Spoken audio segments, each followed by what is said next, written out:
નમસ્કાર, હું તો બોલીશ હું રોનક પટેલ આપનું સ્વાગત કરું છું। આજે ત્રણ મુદ્દે બોલવું છે। ત્રણેય મુદ્દા એટલે મહત્વના છે જે આપણા સાથે જોડાયા છે, સરકાર સાથે જોડાયેલા છે, જીવન સાથે જોડાયેલા છે। પહેલો મુદ્દો સરકારી બાબુઓને લઈને છે, કારણ કે હવે એક સમય આવી ગયો છે આ સરકારી બાબુઓની ઊંઘ અને ટાઢ બંને ઉડાડવાનો। બીજો મુદ્દો છે જીવન મોટું કે ઝીંગા તળાવના કારણે કાંઠા વિસ્તારમાં જે પૂર આવે છે તે એક મહત્વનો મુદ્દો છે। અને ત્રીજો મુદ્દો છે રઝળતા ઢોરની જે સમસ્યા છે એની ગોર કોને ખોદી છે। શરૂઆત કરીએ સરકારી બાબુઓની ઊંઘ ઉડાડવાના મુદ્દાથી।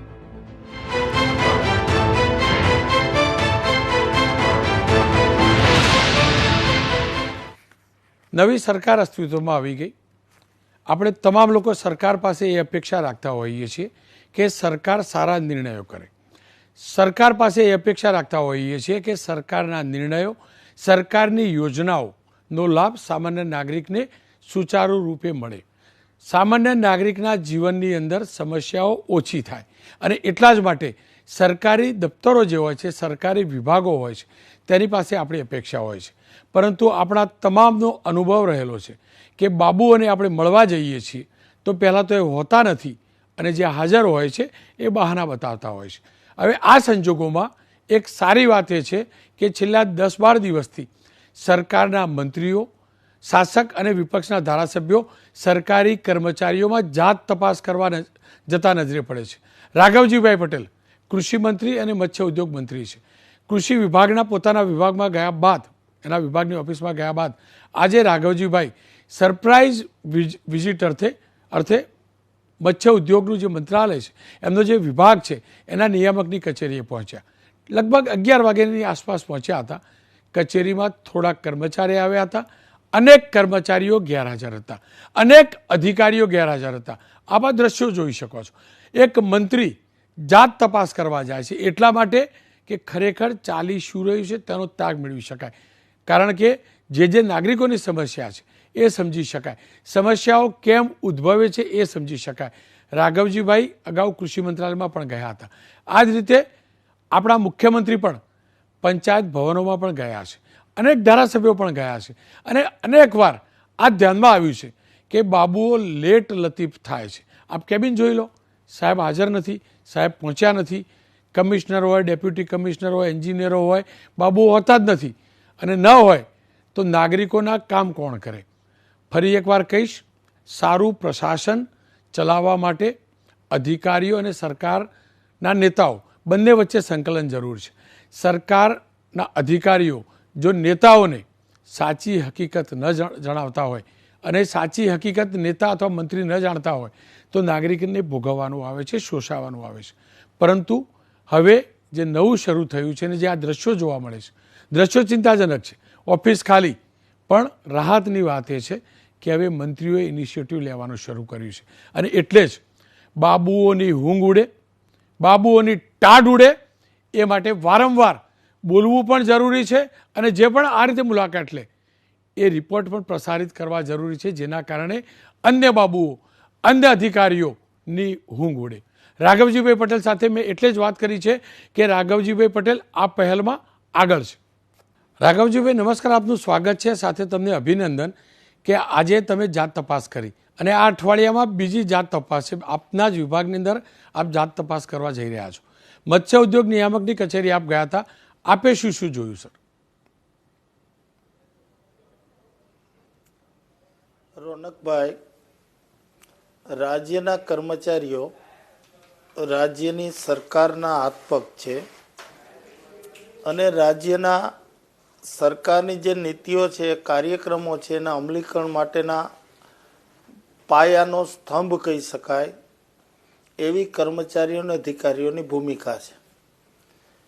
આ અધિકારીશ્રીઓ અને કર્મચારીઓ જો પોતાની ફરજ સમયસર અને પૂરી સક્રિયતાથી પોતાની કામગીરીમાં બજાવતા હોય તો અમારા માનનીય મુખ્યમંત્રી શ્રી ભૂપેન્દ્રભાઈ પટેલની સરકારના જે નીતિઓ અને કાર્યક્રમોનું વ્યવસ્થિત અમલીકરણ થાય, છેવાડાના માણસ સુધી સરકારી યોજનાના લાભો ઝડપથી પહોંચે યોજનાઓ પણ સમયસર પૂરી થાય અને એના પરિણામે રાજ્યનો વિકાસ ઝડપી બને.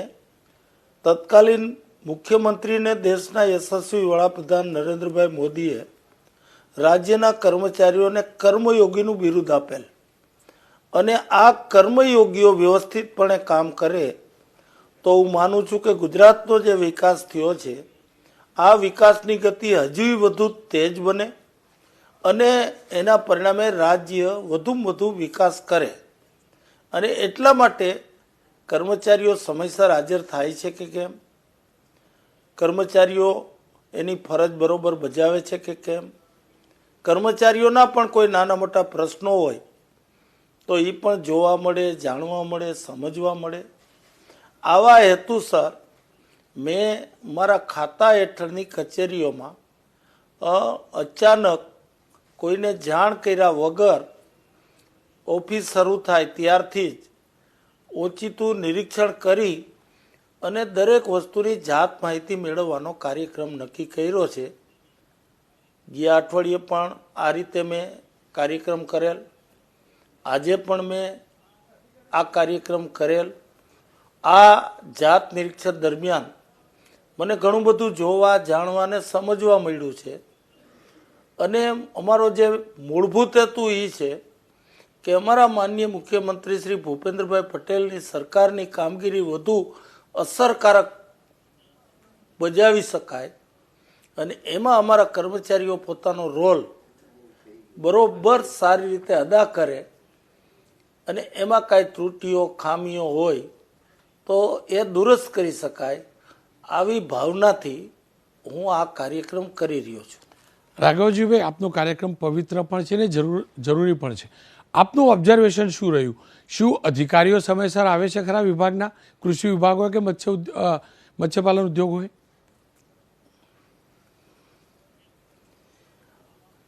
રોનકભાઈ, આમાં બે પ્રશ્નો છે. અધિકારીશ્રીઓની વાત કરું તો અધિકારીશ્રીઓને અમે જાણ કર્યા વગર જાય છીએ.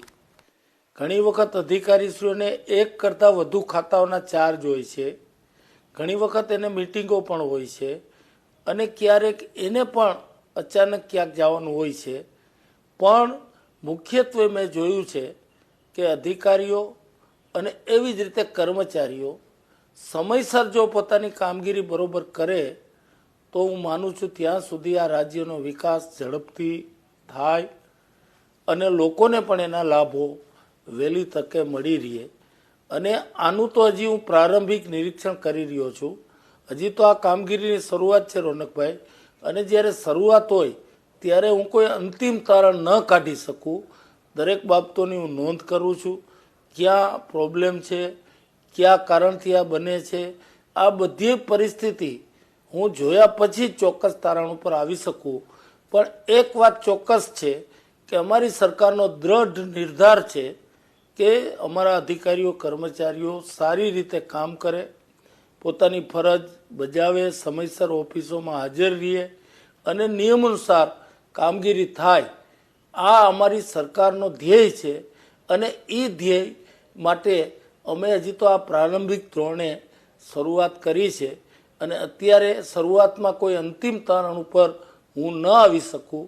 ચોક્કસપણે જે ખામીઓ છે એની પણ હું નોંધ લઉં છું અને જે સ્થિતિ છે એની પણ હું નોંધ લઉં છું. સાથોસાથ કર્મચારીઓના કાંઈ પ્રશ્નો હોય કચેરીમાં, સાફ સફાઈ, પીવાના પાણીની, સંડાસ બાથરૂમની, બીજી સવલતોની, આ બધી સ્થિતિનું અત્યારે નિરીક્ષણ કરી રહ્યો છું.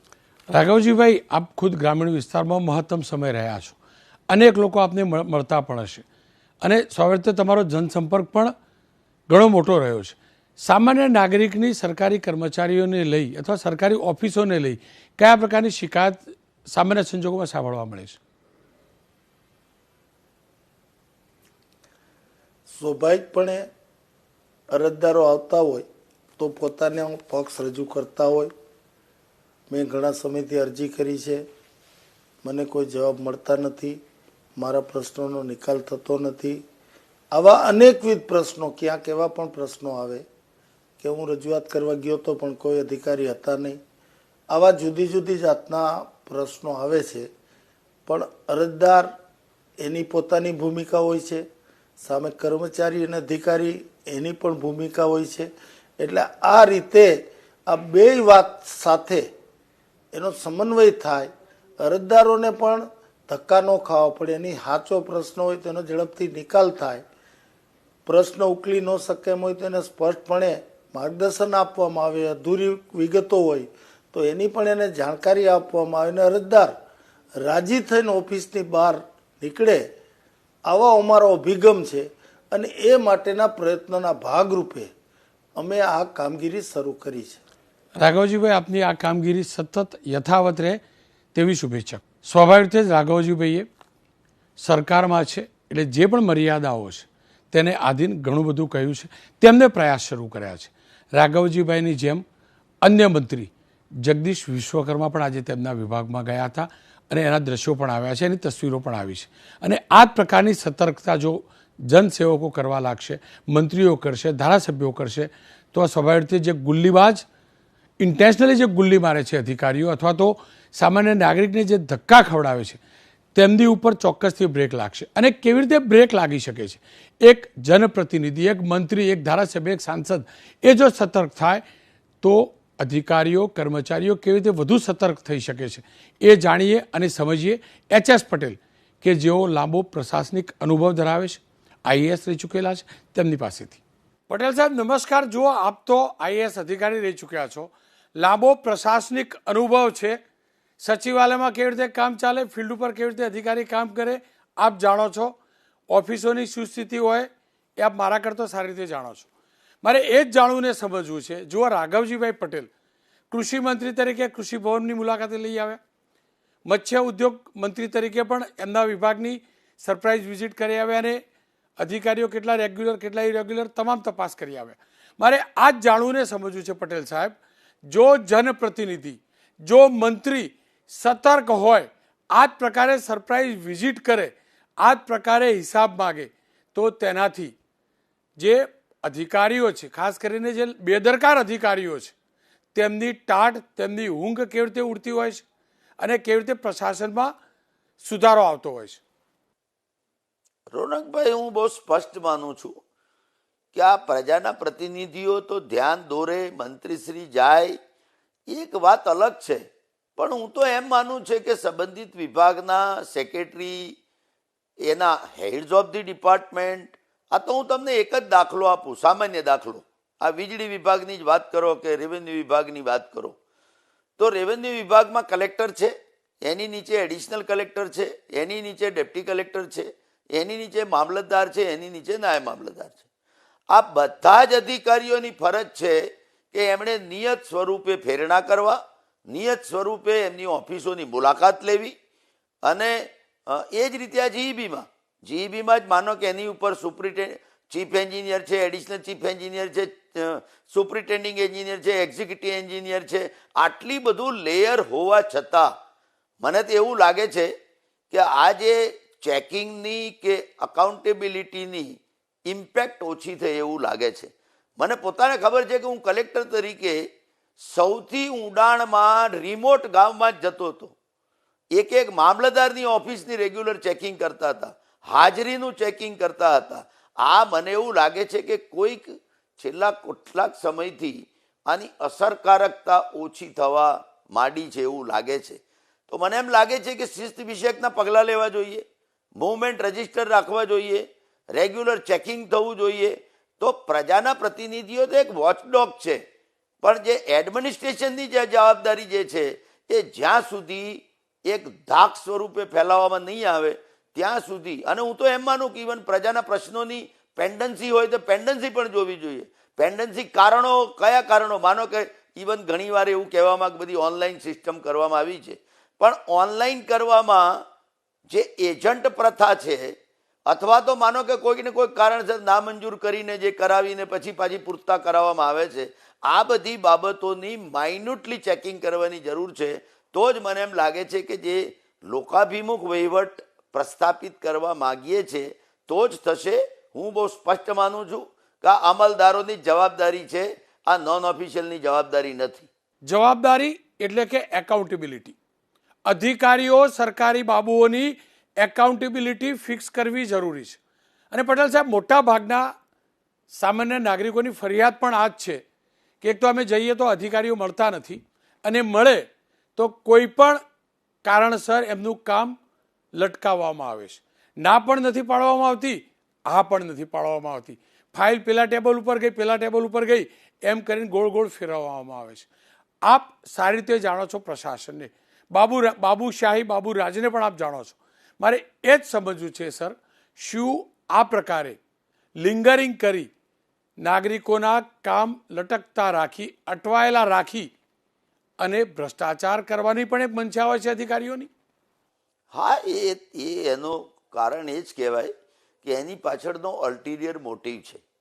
જે ડીલે કરવાનું એકમાત્ર કારણ, હું તો એમ માનું કે ઉપરના અધિકારીઓએ ટ્રાન્સપરન્ટ વેમાં શું કરવા, જેટલા પ્રજાને લગતા, માનો કે બિલ્ડિંગ પરમિશન છે, માનો કે એનએની પરમિશન છે, માનો કે પ્રજાને સહાય આપવાની જે બાબતો જે છે, એ બાબતોમાં ટાઈમલાઈન પ્રમાણે કેમ નિકાલ ન થાય, શું કરવા ન થાય તો જવાબદારી ફિક્સ કરવી જોઈએ. અને હું તો એવું માનું કે જ્યાં સુધી સસ્પેન્શન, ટર્મિનેશન, જે આ વધારે પડતું જે પ્રોટેક્શન જે છે ને, એ પ્રોટેક્શનમાંથી મને તો એવું લાગે છે કે બહુ જ કડકમાં કડક કાર્યવાહી કરવામાં આવે તો જ મને એમ લાગે છે કે આની અસરકારકતા પેદા થશે. એટલે ડીલે કરવાના કારણોમાં રોનકભાઈ, હું બહુ સ્પષ્ટ માનું છું, અલ્ટિરિયર મોટિવ હોઈ શકે. એને ટ્રાન્સપરન્ટ વેમાં હું એવું માનું છું કે ચેક્સ એન્ડ બેલેન્સના ભાગરૂપે જો સ્ટ્રોંગ ઇન્સ્પેક્શન કરીને પગલાં લેવામાં આવે તો આમાં સુધારો થઈ શકે. પટેલ સાહેબ, આપનો ખૂબ ખૂબ આભાર. એક વાત સ્પષ્ટ છે, બહુ થઈ ગયું. કોઈને કોઈ બહાના હેઠળ સામાન્ય નાગરિકને હેરાન કરવું, ઓફિસમાં સમયસર જવું નહીં, બાબુશાહી કરવી, હવે બહુ થઈ ગયું છે. હવે અંકુશ લાગતો હોય તેવું નજરે પડી રહ્યું છે. રાઘવજીભાઈ હોય કે જગદીશભાઈ વિશ્વકર્મા હોય કે પછી અન્ય ધારાસભ્યો હોય, આમની આ સતર્કતા આજે નહીં તો કાલે ચોક્કસથી પરિણામ લાવશે. બસ આ જે સતર્કતા છે એ અંત સુધી ટકેલી રહેવી જોઈએ, અને તેની અંદર નાગરિકોએ પણ સાથ આપવો જોઈએ. અને પ્રમાણિકતાથી જો કોઈ કર્મચારીની સમસ્યા હોય તો તેને પણ દૂર કરવી જોઈએ. પણ જો કોઈ કર્મચારી કે અધિકારી જાણી જોઈને કોઈને હેરાન કરતો હોય તો તેની ઊંઘ પણ ઉડાડવી જોઈએ, તેની ટાટ પણ ઉડાડવી જોઈએ. હવે વાત કરી લઈએ ઝીંગા તળાવની. જી હા, ઝીંગાનો વ્યવસાય કરવાના કારણે અનેક સમસ્યા ઊભી થાય છે, અનેક વાર પૂર આવે છે. તેની કરીએ વાત.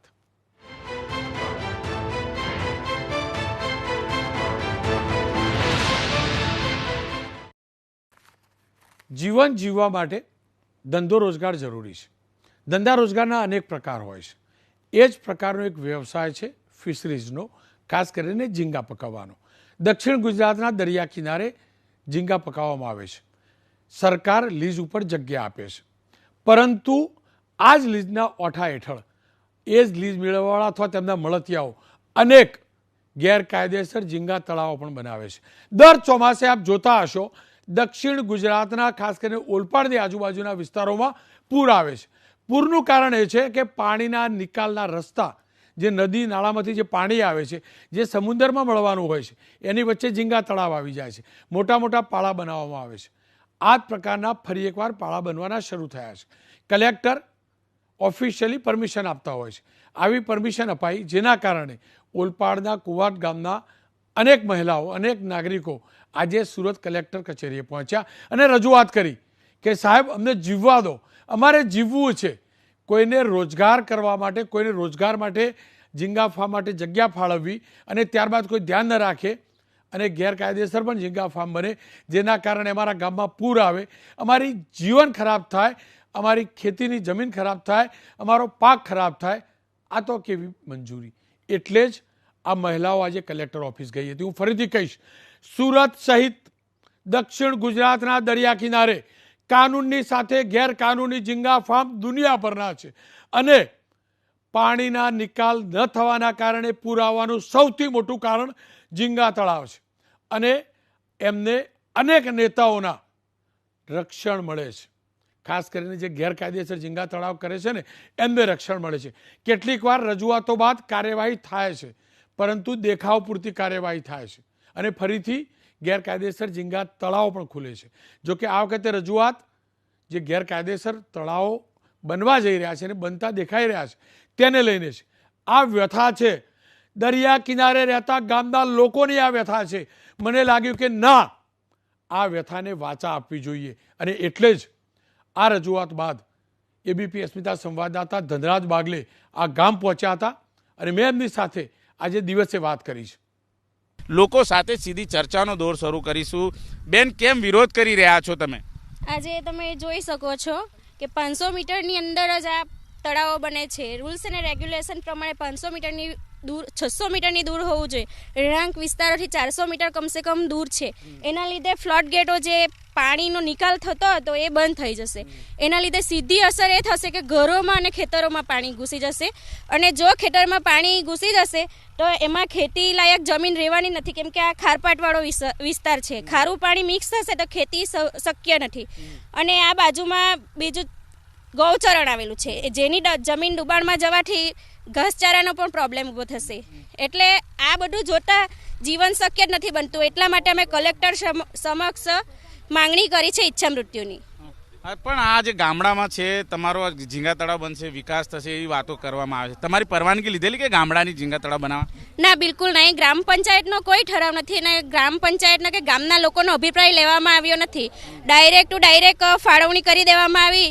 એટલા માટે અમે આજે કલેક્ટરને આવેદનપત્ર આપવા માટે ગયા હતા. બેન, કેટલું નુકસાન થશે ગામડાને?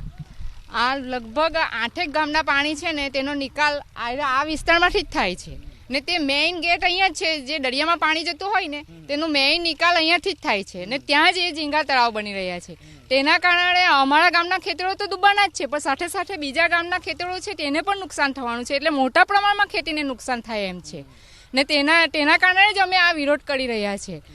તેની સાથે સાથે આ જે બધી પ્રોપર્ટીની જેમ એ લોકોએ વસાવી દીધું છે, એટલે કે અહીંયા નિયમ વિરુદ્ધ બધું બાંધકામ ચાલે છે.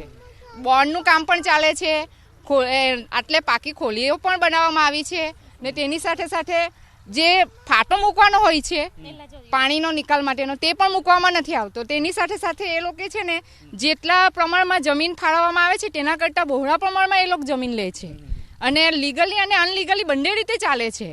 તો આપ જણાવો, આ નુકસાનની વાત થઈ છે, પરવાનગી નથી લીધી તમારા ગામવાળાને કે ભાઈ આ ઝીંગા તળાવ બનશે? મામલતદાર હોય કે પછી સરપંચ હોય કે પછી એની તો પરવાનગી લીધી હશે ને? પંચાયતની કે ગામજનોની કોઈ પણ પરવાનગી આમાં લેવામાં નથી આવી. ગામ લોકોને વિશ્વાસમાં લેવા વગર જ કલેક્ટરશ્રીના હુકમથી જ ડાયરેક્ટ આ કામ ફાળવણી થઈ છે. એની ગામ સખત વિરોધ કરે છે, કેમ કે જો આ તળાવ બનશે તો ગામની લગોલગ તમે જોઈ શકો છો કે ગામની લગોલગનું તળાવનું કામ હાલ ચાલી રહ્યું છે. તો ગામમાં પણ પાણી ભરાશે અને ખેતરામાં પણ પાણી ભરાશે, કેમ કે અમારું ગામ છેવરાનું ગામ છે. અહીંથી પાછળ ખાડીની પાછળ દરિયો છે, તો પાછળના પણ 7 ગામોનું પાણી અમારા ગામ આ જ જમીન થકી દરિયામાં જાય છે. તો જો અહીંયા તળાવ બની જશે તો આ પાણી જતું અટકી જશે અને પાછળના ગામોમાં પણ પાણી ભરાઈ જશે અને ખેતરાઈમાં પાણી ભરાઈ જશે, જેથી અમારે ઘર વખરીને પણ નુકસાન થશે, ખેતીને પણ નુકસાન થશે. અમારું ગામડામાં પશુપાલન પર જીવન ચાલે છે, પશુપાલનને પણ મોટા પ્રમાણમાં નુકસાન થયું છે. તો આટલું નુકસાન અમારાથી જોઈ શકાય એમ નથી. એટલા માટે જ અમે કલેક્ટર પાસે ઈચ્છા મૃત્યુની પરવાનગી માંગી છે. બેન, તમે કેમ વિરોધ કરો છો? શું તમારા મુદ્દા? પહેલી તો વાત જ એ ભાઈ છે કે રોજગારી તો અમારે સાઈડ પર જ રહી છે, પણ જ્યારે સામાન્ય ખાલી કૂન ફૂટી ગયેલું ને તો અમારે આમાંથી પાણી નથી ખસ્યા. તો તમે આ વિચારો કે તળાવ બાંધવાથી તો ગામમાંથી પાણી જ ક્યાં જવાનું છે? કોઈની અમારે મંજૂરી નથી, કોઈની ગામની નથી એ લોકો લીધી, નથી પંચાયતની લીધી, નથી સરપંચની લીધી. રોજગારી તો મળવાની જ નથી અમને. હાથે અમારું પશુપાલન છે ને તે બી હાથે જતું રહેવાનું છે અને ગંદકી પણ એટલી જ છે. બિલકુલ, અન્ય લોકો છે એમની સાથે પણ વાતચીત કરીએ. બેન, કેટલું નુકસાન થશે? નુકસાન તો ઘણું જ છે. અહીંયા બાજુમાં જ અમારી સ્કૂલ છે, નાના ભૂલકાઓ ત્યાં ભણે છે, તો પછી એ લોકોને કઈ જગ્યાએ અમારે ભણવા મૂકવા? ગામ લોકોને બીજો કોઈ ઉપાય જ નથી ઈચ્છા મૃત્યુ સિવાયની. કઈ રીતે નુકસાન થતું દેખાય છે? આ તો ટ્રેક્ટરો તો ચાલવા માંડ્યા અને બનવા માંડ્યું છે બધું. પરવાનગી લીધી કે? કોઈની પરવાનગી લીધી નથી એ લોકોએ, તો પછી અમારે શું કરવું બીજું? ધનરાજ બાગલેના અહેવાલ ઉપરથી સ્પષ્ટ છે, ઝીંગા તળાવમાં રોજગારી સ્થાનિકોને નથી મળતી. રોજગારીના કારણે જો ઝીંગા તળાવ આપતા હોય ને સાહેબ તો બંધ કરો. ક્યાંથી મજૂર આવે છે એનો હિસાબ મેળવો. બીજું, ઝીંગા તળાવ કેટલા જેન્યુન છે અને કેટલા ગેરકાયદેસર છે એની તપાસ જરૂરી છે. હું ફરીથી કહીશ, ગેરકાયદેસર ઝીંગા તળાવનું પણ પ્રોપર રિપોર્ટિંગ અમે લોકો પણ નથી કરી શક્યા. આ પણ હકીકત છે, આ પણ દર્દ છે.